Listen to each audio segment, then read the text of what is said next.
Hi guys, this is Deepika. Welcome back to my channel. आज मैं explain करने जा रही हूँ 2010 में आई एक मराठी मूवी समुद्र को। तो बिना देर करते हुए सीधे चलते हैं मूवी की कहानी की ओर। मूवी की शुरुआत समुद्र की लहरों से होती है, जहाँ पर नंदा नाम की एक लड़की समुद्र की ओर देख रही होती है। फिर एक बूढ़े आदमी को दिखाया जाता है जिसका नाम खोट होता है। वो जंगल के रास्ते से आ रहा होता है, पर उसे जोर जोर से हंसने की आवाजें सुनाई देती है। इन आवाजों को सुनने के बाद वो डर जाता है। उसे इन आवाजों से इतना डर लगता है कि वो जंगल के रास्ते से गुजरने के लिए रघु को अपने साथ रखता है। दरअसल खोट जंगल के रास्ते से गुजरकर अपनी रखैल नंदा के घर जाया करता है। वो कमरे के अंदर चला जाता है और रघु घर के बाहर ही उसका इंतजार करता है। फिर एक बेहद खूबसूरत कम उम्र की लड़की को दिखाया जाता है, जो इस बूढ़े आदमी खोट की रखैल है। इसका नाम नंदा है। खोट के आने पर नंदा उसे पान खिलाती है और उसे अपनी अदाओं से रिझाने की कोशिश करती है। खोट एक बूढ़ा आदमी है, पर वो नंदा की खूबसूरती को देखकर खुद को रोक नहीं पाता है। खोट की अगर बात करें तो खोट एक बूढ़ा और अमीर आदमी है, साथ ही वो गांव का प्रधान भी है। खोट अपनी हर रात नंदा के साथ ही बिताता था। इसका कारण ये है कि खोट की पत्नी मर चुकी है और उसे लगता है कि उसकी पत्नी की आत्मा जंगल में भटकती है। नंदा खोट को डरते हुए देख काफी हैरान होती है। वो खोट से एक दिन पूछ लेती है कि आखिर जंगल में ऐसा क्या है जिससे उसे डर लगता है। खोट नंदा को ये बताता है कि उसकी पत्नी की मौत जंगल के नदी में ही डूबकर हुई थी। एक्चुअली खोट की वाइफ को सभी लोग माई कह के पुकारते थे। माई ने एक दिन व्रत रखा और इसे पूरा करने के लिए उसे जंगल की नदी से होकर गुजरना था। खोट उसे समझा रहे थे कि वो नदी के किनारे न जाए, पर माई उनकी नहीं मानी और जब माई नदी पार कर रही थी तो उनकी पालकी नदी में डूब गई और वो वहीं पर मर गई। पर खोट को ये लगता है कि वो पूरी तरीके से नहीं मरी है, उसकी आत्मा अभी भी जंगल में है और वो खोट को भी मारना चाहती है। खोट के मन में इतना डर होने के बावजूद वो नंदा के पास आने से अपने आप को नहीं रोक पाता है। खोट नंदा को गाना सुनाने के लिए कहता है ताकि उसे अच्छा लगे और नंदा खोट को एक खूबसूरत गाना सुनाती है। नंदा रोज नदी का पानी भगवान को चढ़ाया करती है।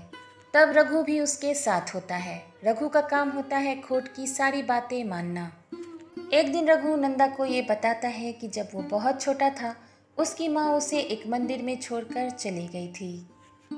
तब माई ने उसे अपनाया और उसकी परवरिश की। खोट ये देखकर बहुत ज़्यादा गुस्सा हो गए थे, पर माई की ये जिद थी कि रघु को वो अपने साथ ही रखेगी। माई ने रघु को बहुत ज़्यादा प्यार दिया और उसकी बहुत अच्छे से परवरिश की, लेकिन वो खोट के लिए किसी पाले हुए कुत्ते से कम नहीं था, जो अपने मालिक की हुक्म सुनता है और उसकी मर्जी कुछ भी नहीं होती। माई के एहसानों के वजह से ही रघु खोट की हर बात मानता है और उसकी हर आज्ञा का पालन करता है। नंदा रघु से एक मदद मांगती है। रघु भी मदद करने को तैयार हो जाता है। नंदा एक व्रत रखना चाहती है, जिसके लिए उसे आधी रात को नदी में जाकर नहाना था और उसी भीगे हुए कपड़े में जाकर सोमेश्वर भगवान की पूजा करनी थी।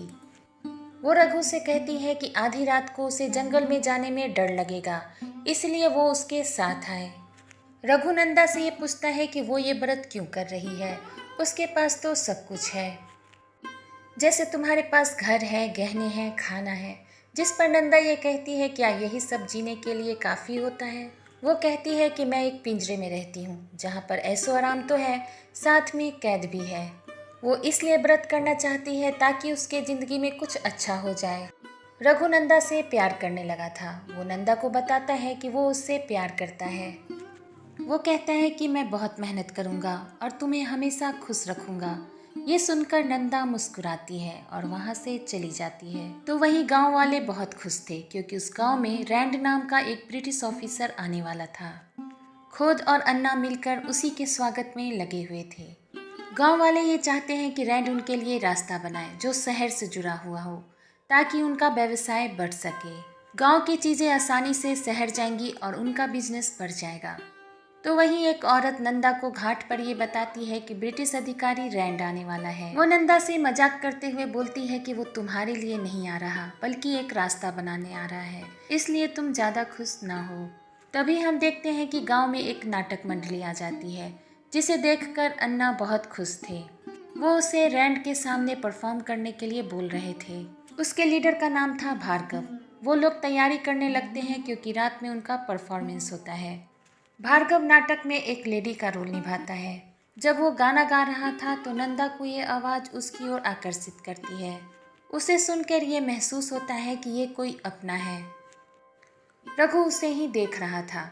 नंदा उसे कहती है कि वो उसे चाहिए और अपना पल्लू नीचे गिरा देती है, जिस पर रघु अपनी नज़रें नीचे कर लेता है। वो कहता है कि नंदा तुम मुझे माई के रूप में चाहिए। वो नंदा में माई को ढूंढता है क्योंकि माई को बिछड़े हुए काफ़ी दिन हो गए थे और वो माई को भूल नहीं पाया था। और रघु रोने लगता है। वो बताता है कि माई की मौत एक्सीडेंट नहीं थी, माई को खोट ने ही मारा था क्योंकि माई को खोट के अफेयर के बारे में पता चल गया था। माई खोट को रोकना चाहती थी, इसलिए खोट ने जानबूझकर माई को उस नदी में भेजा और माई को पानी में डुबवाया। जब तक माई मर नहीं गई खोट वहीं पर खड़ा रहा, इसलिए तो खोट माई के भूत से डरता है। लेकिन रघु बताता है कि माई की भूत नहीं हो सकती क्योंकि अच्छे इंसान का भूत नहीं होता, वो तो एक तारा बन जाता है और रात के घने अंधेरे में दूसरों को राह दिखाते हैं। ये सुनकर नंदा को भी काफ़ी बुरा लगता है, लेकिन वो फिर से भार्गव के गाने में खो जाती है। अब नंदा के पिछले समय को दिखाया जाता है। नंदा एक कोठे पर पली बढ़ी लड़की थी। वहाँ पर भार्गव संगीत सिखाने आता था। भार्गव और उसके परिवार वाले स्वतंत्रता संग्राम में शामिल थे और संगीत सीखते हुए भार्गव को नंदा से प्यार हो गया। नंदा भी भार्गव को चाहने लगी थी और वो जानती थी कि भार्गव उससे शादी कैसे कर सकता है। आखिर है तो वो एक कोठे वाली, लेकिन भार्गव ने उसे यकीन दिलाया कि वो उससे शादी करेगा और उसे सारी खुशियाँ देगा और उसके घर वालों को भी इससे कोई प्रॉब्लम नहीं होगा। वो लोग शादी करके दूसरों के लिए मिसाल बन जाएंगे। वहीं भार्गव के पिता रैंड नाम के एक ब्रिटिश ऑफिसर को मारने की प्लानिंग कर रहे थे। उस ब्रिटिश अधिकारी ने काफ़ी सारी औरतों की इज्जत लूटी थी, कई युवाओं को मार डाला था और कई लोगों की ज़मीनें हड़प ली थी। इसलिए वो लोग आपस में प्लानिंग कर रहे थे कि रैंड को कैसे मारा जाए, जिसमें भार्गव को भी शामिल कर लिया जाता है। भार्गव को ये जिम्मेदारी दी जाती है कि वो रैंड को मारेगा। तभी ये खबर आती है कि रैंड पर किसी और ने हमला कर दिया, पर रैंड बच गया। लेकिन उसकी पुलिस सिक्योरिटी और भी ज़्यादा बढ़ा दी गई है। जिन लोगों पर भी शक होता है उसे पुलिस पकड़ कर ले जाती है। भार्गव जब नंदा को गाना सिखा रहा होता है तभी पुलिस वहाँ आ जाती है और उसे अरेस्ट कर लेती है। भार्गव नंदा से ये कहता है कि मेरे आने तक तुम्हें मेरा इंतजार करना होगा और दूसरा कोई भी वादा मैं अभी तुमसे नहीं कर सकता। उसे जब भी मौका मिलेगा वो उसके पास जरूर आएगा।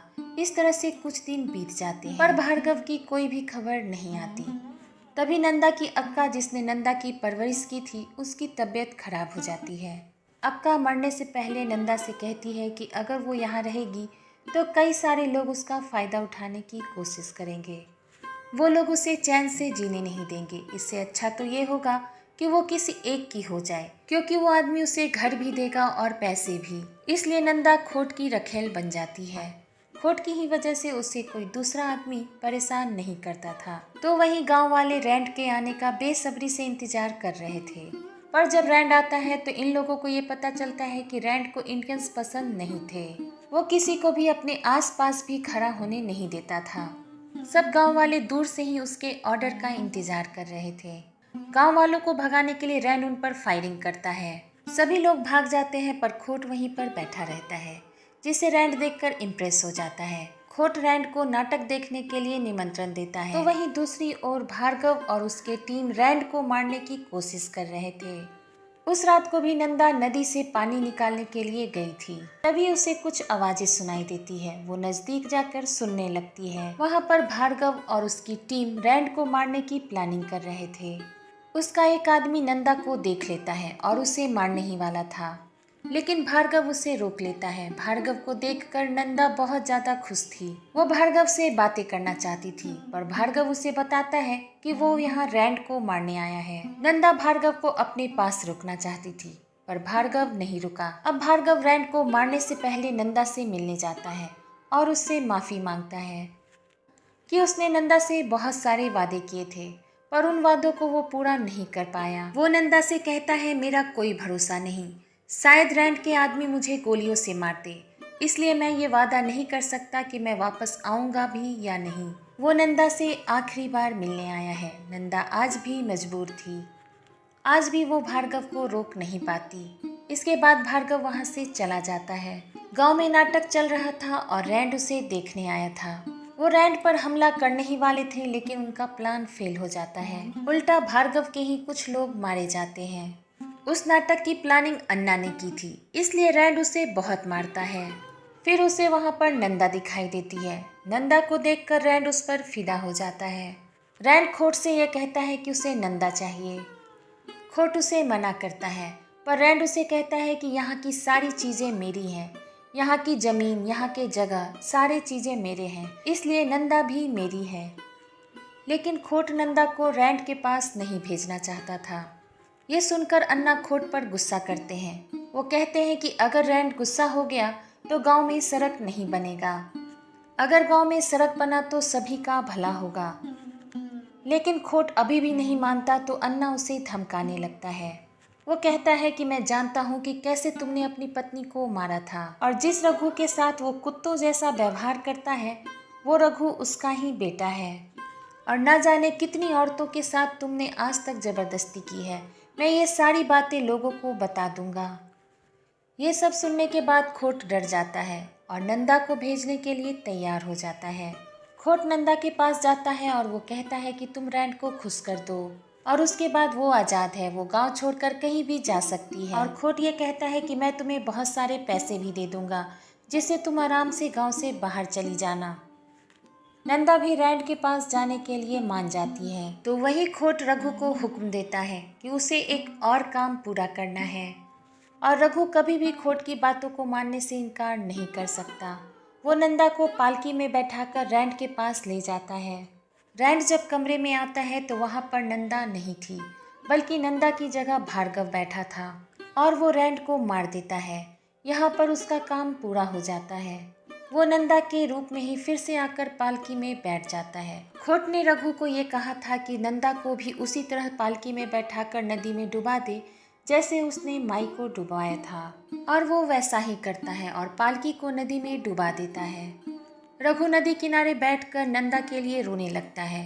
तभी वहाँ पर नंदा आ जाती है, जिसे रघु देखकर हैरान हो जाता है। नंदा उसे बताती है कि वो रैंड के पास नहीं गई थी, बल्कि उसकी जगह भार्गव गया था। ये सुनकर रघु रोने लगता है। वो कहता है कि खोट ने उसे हुक्म दिया था कि वो नंदा को मार दे, और उसे पता नहीं था कि पालकी में नंदा नहीं बल्कि भार्गव है, और उसने पालकी को नदी में डुबा दिया। ये सुनकर नंदा टूट जाती है। रघु खोट के पास जाता है और उसे बताता है कि नंदा ने रैंड को खुश कर दिया और उसने रोड बनाने की परमिशन दे दी है, जिससे खोट खुश हो जाता है। और रघु कहता है कि रैंड ने अभी आपको बुलाया है। वो जब रैंड को मिलने जाता है तब रैंड उठ नहीं रहा था। तभी रघु खोट को बताता है कि रैंड मर चुका है, और वो खोट को भी मार देता है और उस कमरे में आग लगाकर खुद भी मर जाता है। रघु ने ऐसा इसलिए किया क्योंकि रैंड की मौत के बाद सभी लोग दोषी नंदा को ही मानते और नंदा को सजा हो जाती, पर अब सारी जिम्मेदारी रघु और खोट पर आएगी। इस तरह वो खोट के साथ खुद को खत्म कर लेता है।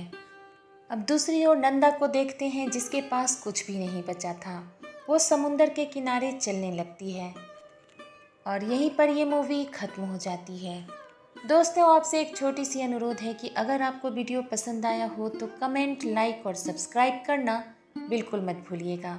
जल्दी ही मिलेंगे नई वीडियो में नई कहानी के साथ। तब तक के लिए धन्यवाद।